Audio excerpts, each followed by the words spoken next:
কাৰোবাক অসন্মান কৰিব গ'লে শিক্ষাৰ প্ৰয়োজন নহয়, কিন্তু কাৰোবাক সন্মান কৰিব গ'লে শিক্ষাৰ প্ৰয়োজন হয়, আৰু সেইটো হ'ল মা-দেউতাৰ দিয়া শিক্ষা। এৰি যোৱাৰ সিদ্ধান্ত যিজনে কৰি লয়, তাৰ কাষত নিস্বাৰ্থ ভালপোৱাটো এটা অভিনয়। যিসকলে বেছি মিঠা মিঠা কথা কয়, পিছফালৰ পৰা তেওঁলোকেই প্ৰথমে আঘাত কৰে। প্ৰতিদিন অন্ততঃ 1% হ'লেও নিজকে উন্নত কৰিবা।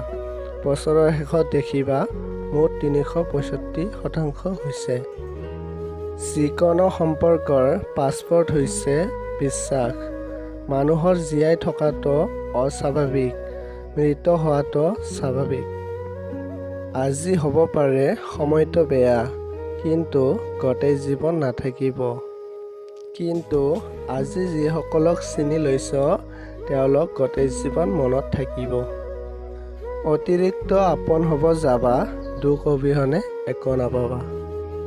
জোৰ কৰি একো পোৱা নাযায়, ভাগ্য থাকিলে কোনেও কাঢ়ি ল'ব নোৱাৰে।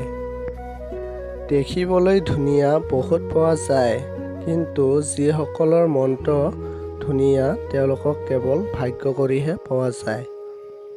যিজনে তোমাক অৱহেলা কৰিব, তাক তুমি ধন্যবাদ দি দূৰত গুচি যোৱা। কাৰণ তাৰ অৱহেলাৰ বাবেই তোমাৰ জীৱনত এদিন উন্নতি হ'ব। মাথো তুমি কঠোৰ পৰিশ্ৰম কৰি যাব লাগিব।